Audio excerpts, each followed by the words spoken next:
نہ ہم دہشت گردی قبول کرتے ہیں، نہ دہشت گردی کو ہم بڑھاوا دیتے ہیں۔ ہم اس وقت دنیا میں دیکھ رہے ہیں کہ سامراجی طاقتیں، جو وستار وادی طاقتیں ہیں، جو اپنی حکومتیں اور اپنے دائرے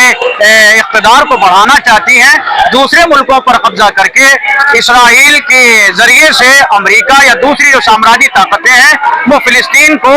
اپنے قبضے میں لے کر کے زمین اس کی ہے اور اس کے یہاں اپنی حکومت قائم کرنا چاہتی ہے، جس کو حاصل کرنے کے لیے اس کو جو بھی کرنا پڑ رہا ہے، بچوں کو مارنا پڑ رہا ہے تو وہ طاقتیں مار رہی ہیں، عورتوں کو قتل کرنا پڑ رہا ہے تو قتل کر رہی ہیں۔ انسانیت کے خلاف اتنی بڑی شرمندگی والی چیز اور خجالت والی چیز کہ اسکولز کو بمبارمنٹ کے ذریعے سے اڑایا جا رہا ہے، اسپتال کی جو انسانیت کو زندگی دینے کے لیے قائم کیے جاتے ہیں ان کے اوپر بم گرا کے وہاں موت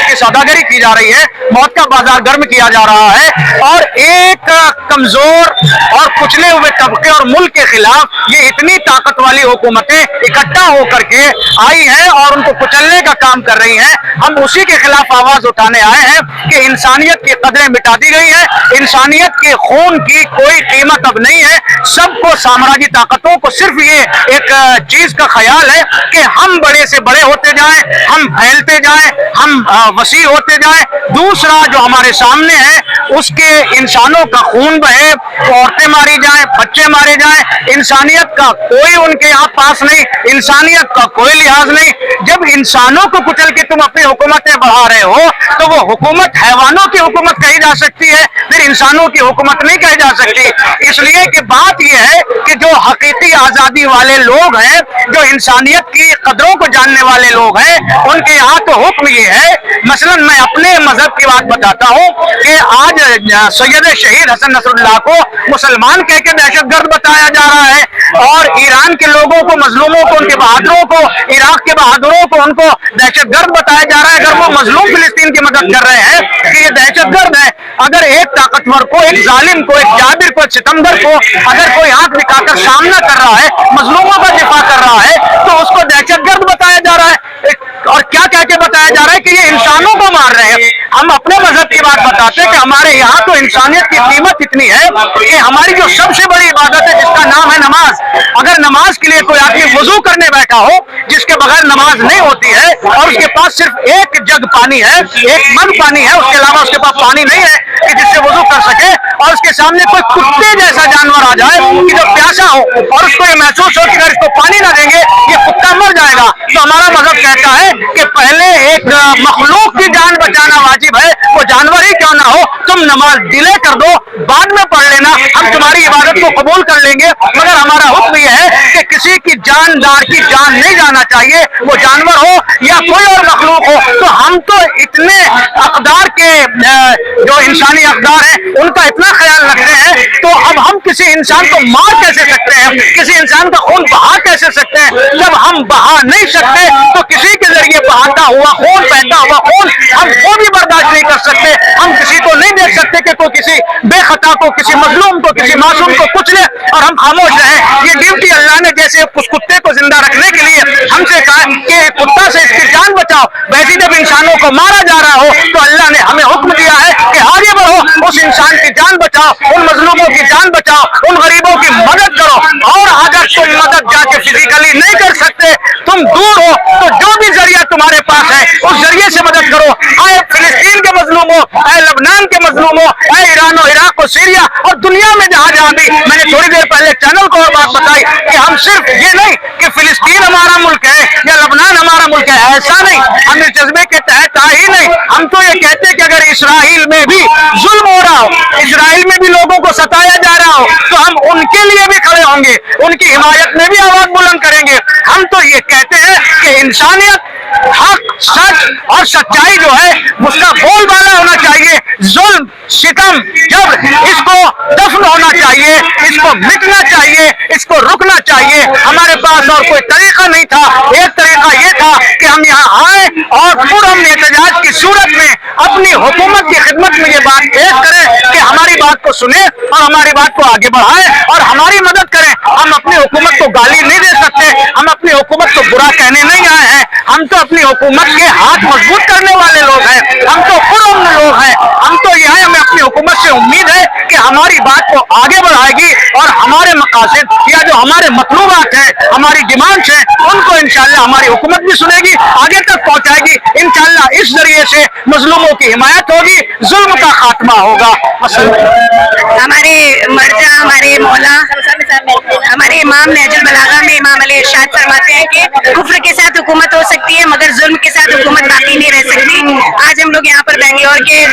جاگتے ہوئے مسلمان, جاگتے ہوئے شیعہ یہاں پر بنگلور میں فریڈم پارک میں آئے ہیں تاکہ اپنا ساتھ بتا سکیں کہ ہم کس کے ساتھ ہیں. اسرائیل اور اسرائیل نے فلسطین پر اتنا ظلم کیا اور اتنے سارے بچوں کو اور عورتوں کو اور اتنے سارے بے گناہوں کو جو قتل کیا ہے, اس کے خلاف ہم یہاں پر آواز اٹھانے کے لیے آئے ہیں. خدا انہیں نیست و نابود کرے. اور سب سے بڑا داغ جو آج ہم خاص کر شیعہ اور تمام مسلمانوں کے دل میں ہے, ہمارے سید حسن نصر اللہ کا ہے. آج تک یقین نہیں ہو رہا کہ ہمارے سید کو اس طرح سے اڑا دیا اسرائیل نے, مگر اے ظالموں تم اس بات کو یاد رکھو کہ تم نے ایک حسن نصر اللہ کو ہٹایا ہے مگر ہزاروں حسن نصر اللہ ابھی پیدا ہوں گے اور تم کو برباد کر دیں گے, اس لیے کہ ظالم کو اس دنیا میں رہنے کا حق نہیں ہے. اسرائیل کو جب وہاں سے بھگایا گیا تھا تو فلسطینیوں نے اللہ کے حکم سے ان کا ساتھ دیا, ان کو ذرا سے رہنے اور کھانے کا موقع دیا, مگر یہ ایسے بدبخت ہیں کہ جنہوں نے اس جگہ کو ہی غصب کر لیا. غصبی سیونیوں پر ہماری طرف سے لعنت اور خدا کی طرف سے لعنت برسے, اور اس ظلم کا بہت جلد خاتمہ ہونے والا ہے انشاءاللہ. کہ اب جو ہے صرف مسلمان اور شیعہ اور مسلمان لوگ نہیں بلکہ دنیا کا ہر زندہ اور سچا ضمیر والا انسان جاگ گیا ہے. حتیٰ کہ ویسٹ کنٹریز سے بھی آوازیں اٹھ رہی ہے ظالم کے خلاف. انشاءاللہ بہت جلد حق کا سورج طلوع ہوگا, ظلم نیست و نابود ہوگا. ہم سبھی جو یہاں پہ اکٹھا ہوئے ہیں کسی مقصد کے لیے اکٹھا ہوئے ہیں, یہ نہیں کہا کہ یہ مقصد ہمارا رائے گا جائے گا. آپ دیکھ سکتے ہیں کہ گھروں سے لوگ یہاں پہ آئے ہیں اور بچوں کو جس طرح سے بے رحمی سے یہ قتل کیا گیا ہے اور جس طرح سے فلسطینیوں کو گھر سے بے گھر کیا گیا ہے, کتنے لوگوں کو یتیم کر دیا گیا ہے, یہ ماں باپ سے بچھاڑ دیے گئے ہیں, اور یہ ظلم بڑھتا ہی جا رہا ہے. اس کو یہ پوری دنیا میں 57 کنٹری ہے, لیکن صرف واحد ایک ہی ایران ہے جو مظلوم کے ساتھ ہے. جیسے کربلا میں دیکھیے 72 نے 9 لاکھ لوگوں کا مقابلہ کیا. آج دین جو قائم ہے امام حسین کی وجہ سے قائم ہے. انشاءاللہ تعالی اگر آیت اللہ خامنائی نے جس طرح سے کل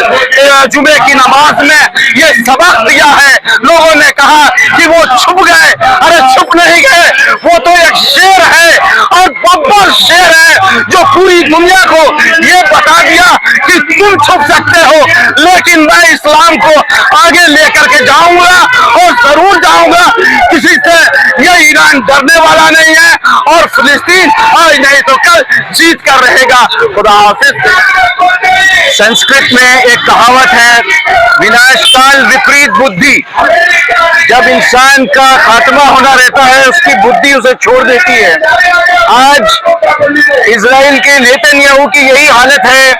کہ وہ دیوانہ ہو چکا ہے اور اس کا خاتمہ جو ہے وہ جلد از جلد ہوگا.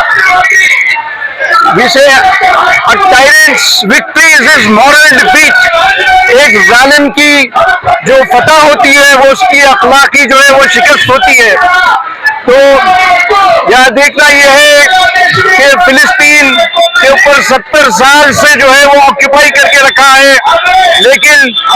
غزہ اور ویسٹ بینک اور فلسطین کے مستضعفین مسلمین اپنا حق نہیں چھوڑیں گے کہ اسرائیل کو سمجھنا پڑے گا. آج اسرائیل اور زائونزم کا خاتمہ جلد از جلد ہے. یہ ضروری ہے کہ جب حکومت ہند پیلسٹائن میں ایک ایمبیسی رکھتی ہے تو ہمیں پیلسٹائن کی بھی حمایت کرنے کی اجازت دے. یہ ہمارا پیغام ہے, اور message to the government to support the oppressed people of Palestine and not be one-sided in supporting Israel. We Indians have always been supporting the freedom struggle. Mahatma Gandhi has said Palestine belongs to the people of Palestine and it should be returned to them. This is our message to our government and to the world